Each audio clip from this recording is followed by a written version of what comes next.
We're here at Barnes & Noble and we are working on putting together our summer reading list recommendations for students across grades K through 8.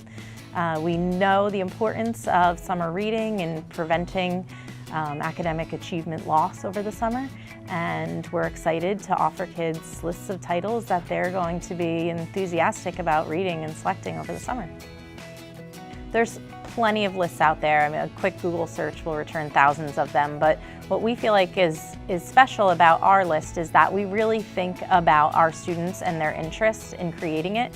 And one thing that is a little bit different about our approach to our summer reading lists is that we don't assign particular titles to particular grade levels. We really feel like, in keeping with our emphasis on personalized learning and choice for all students, that it's important for us to give students a variety of options of books that might interest them and also fit their reading levels. What we know is that if students do not read over the summer, their achievement does slide. When they come back to school in the fall, they typically do have some loss of skills. And actually, research shows that the only summer activity that eliminates the possibility of that slide back is summer reading. Some studies have shown that as few as 4 to 5 books over the summer will actually prevent that summer slide from taking place. And depending on your child's age, younger students, obviously their books are shorter, so they would want to read more than that. That would probably be, 4 to 5 books would be a good number for a 6th grader. Most middle schoolers could accomplish that over the summer. So let's spend the next hour kind of looking through what's in the folder. Take a minute to read over this article. There are some recommendations in here, and then just kind of browse around and see what stands out to you. This is the second year in a row that we've been able to come out to Barnes & Noble to actually work on putting together the list.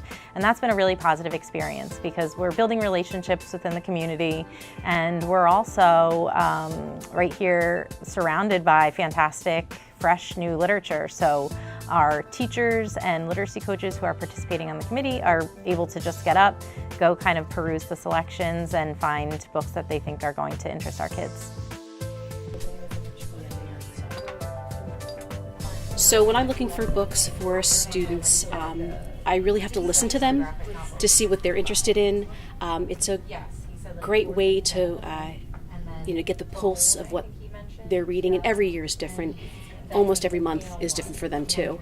I try to tell my students when they're choosing a book, the old adage of don't judge a book by its cover.